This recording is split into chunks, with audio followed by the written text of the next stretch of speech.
Justin and Rachel. Yes, our Hello, beautiful people, and welcome to the American Legion Memorial Stadium in Charlotte, North Carolina.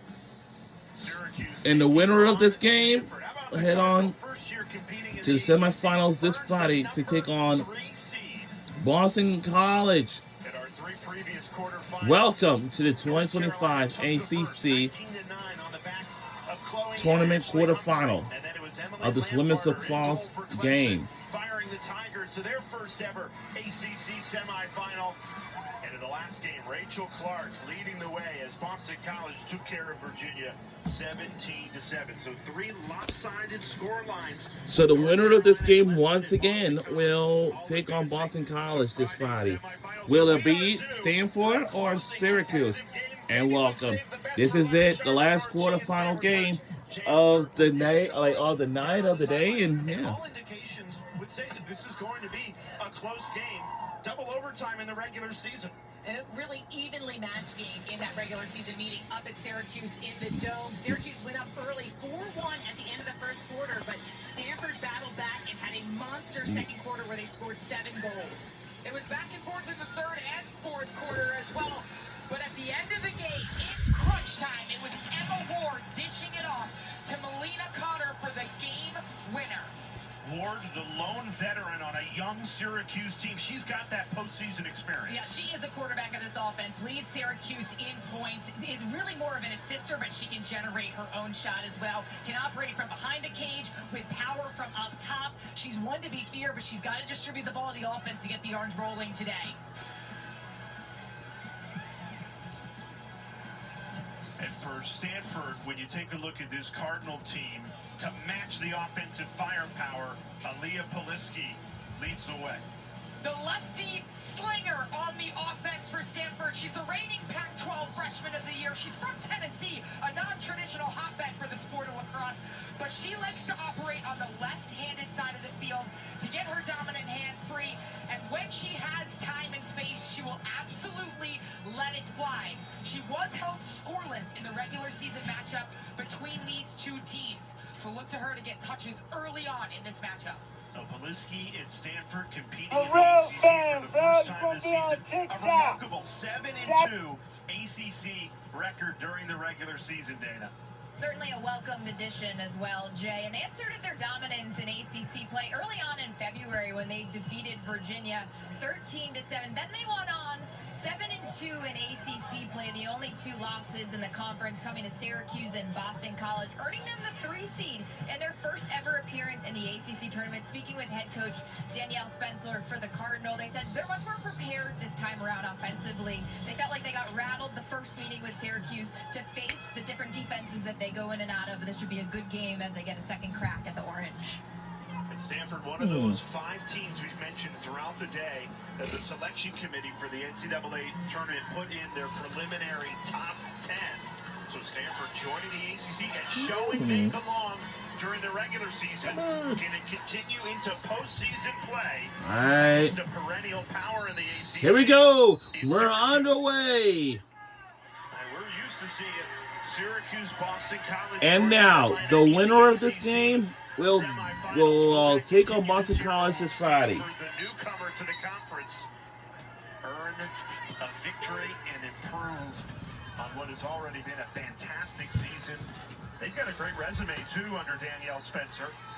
Wins at USC, at Virginia, beat Yale and Clemson. And the double overtime loss to Syracuse certainly stings for this program, trying to get revenge. They start with the ball in white. So, the team we're rooting for our tonight's game is going to be Stanford Cardinals. And a takeaway for the Orange playing in blue tonight. Syracuse has numbers. Tracus going to goal. I like the pushing of transition for Syracuse. This Stanford defense has been suffocating at times. If you can push transition and got numbers, you should take that opportunity. Extremely high pressure zone defense for the Stanford Cardinal. Trying to deny the ball behind the cage at X. Halt any flow of an offense.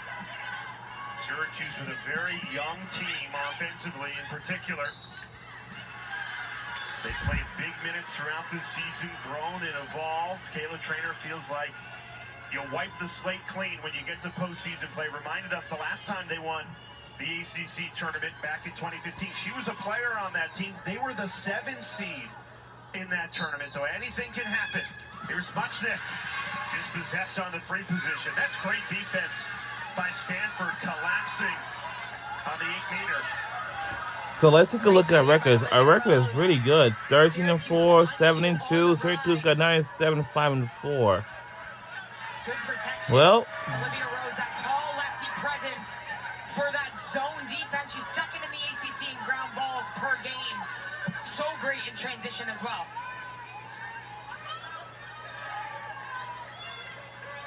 Elise Murphy, here's the sophomore, New York native.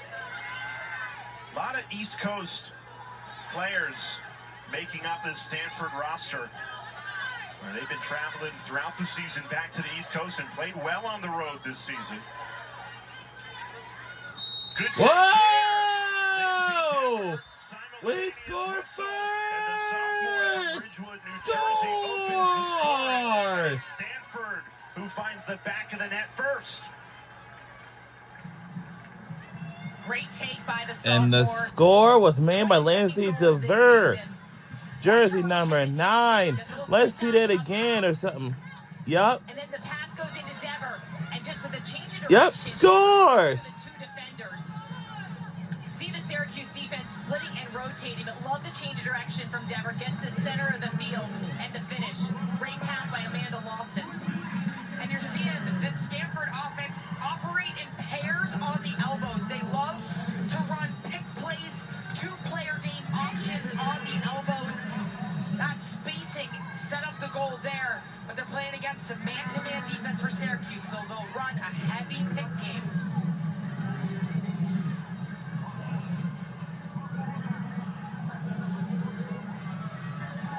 Syracuse comes in to the ACC tournament, losing 2 in a row, losses to Virginia Tech, and then a 17-2 loss to Boston College in the regular season finale.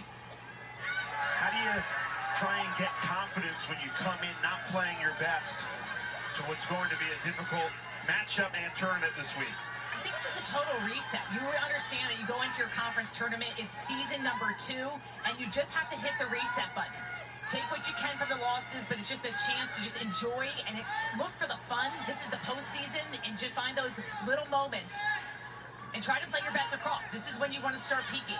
And Danielle Spencer told us this week their goal is to. We're in the postseason right now, like in this tournament. The bigger picture is that they're here and they have an opportunity to. Whoa! Scores! 2 goals in quick succession. 2 in a row. In the opening 3 minutes, the Cardinal 2-0 lead early. Riley Bouvier, the 2-way midfielder, one of the more veteran players on the offensive end for the Cardinal. But look at the spacing. Look at how much space she has to operate in her one-on-one matchup.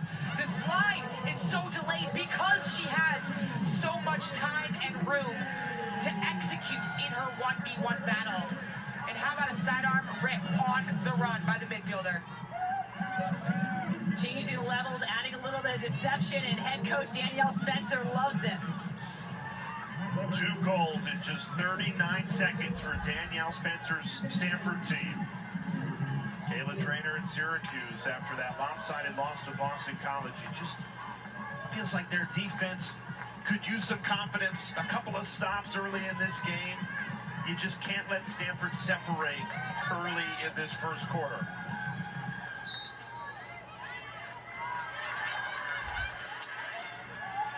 A draw control win would help. Battle for the ball. Falls to Casey Benoit. Megan Rode, the draw taker for Syracuse. We saw her a lot early on in the season for the Orange taking draws. She's the lefty draw taker. She came in the season finale versus BC, had 6, was a bright spot for the Orange that day. She gets the start today, comes up with the draw control right there.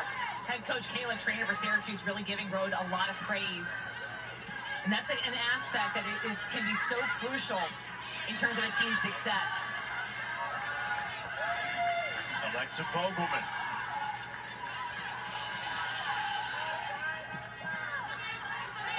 And now Emma Ward. Passes out of the double team. Syracuse really putting the pressure on Ward behind, sending two players, not letting her to get comfortable at all. And that's where they try to blitz you, Sheehan. They try to trap you behind. The Stanford zone defense will assert their pressure behind the cage. Good ball movement. Oh, wow. Score is good by Syracuse. And they're on the board. Big goal for the Orange. It's a tied ball. It's a tied game. Kayla Traina sees her value, moved her from midfield Tied to ball attack, game. really want her on this field, has been a huge offensive threat. 29th goal this season. Ball movement for Syracuse, really pretty. Excellent job of finding trinkets inside. She is covered, but you just have to find that lane, that path. Excellent cut. And Syracuse just has to get a stick on the stick head of her to try to deny that pass inside. The right-handed feed by the natural lefty, Gracie Britton, playing down on the crease with Emma Ward. That's the kind of offensive connection that you need in order to break down a high-pressure zone defense.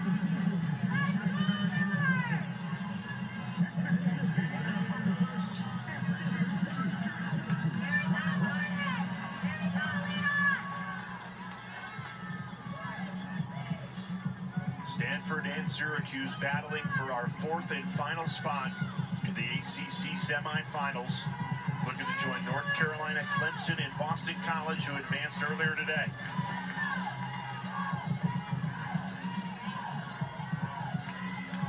BC awaiting the winner of this one. And Syracuse continuing to get it done at the draw control circle. Great pickup by Melina Cotter and perfectly placed. That's a lot of the draw circle battle. Not only trying to win it to yourself, but placing it to those circle players in a position. Good takeaway for Stanford. Doesn't matter if you win the draw control and can't get a good shot off.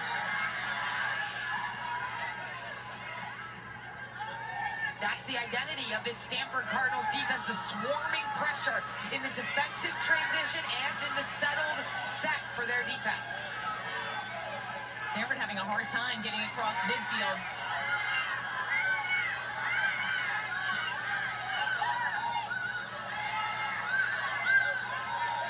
Now they settle it down in the offensive third. Playing a lot through Elise Murphy on this near side.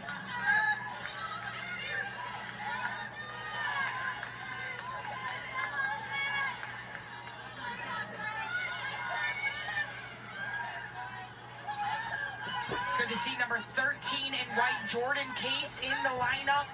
A strong presence on the offensive end. Has missed the last couple of games, though, due to injury. And we were told she was doubtful for Whoa! Scores!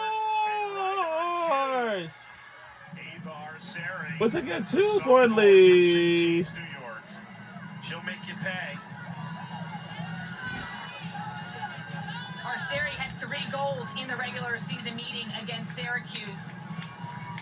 Watch the defense have to rotate and shift. Arceri up top, does a little pump fake, and just, again, pulls out the roll dodge. She's so great at just controlling the ball and just driving to cage.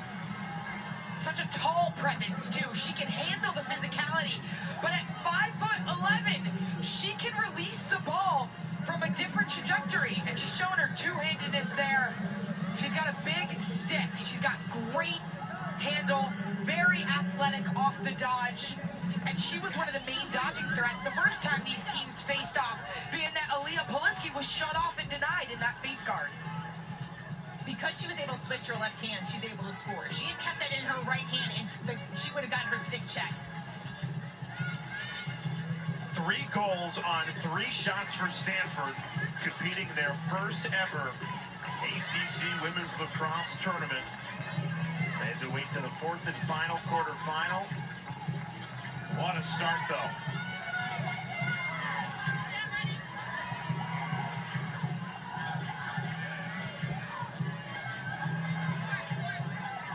Long draw control setup. Jordan Case taking that ball. Great to have her in the game, as you said, Charlotte. She's one of the senior captains.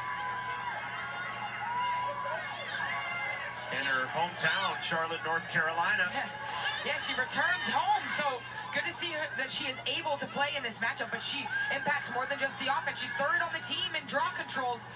See her stepping in to take one right there. That's got to be a big boost for a Stanford team that probably mentally thought she's not going to be available, and then you see her out there. Whoa! We score again!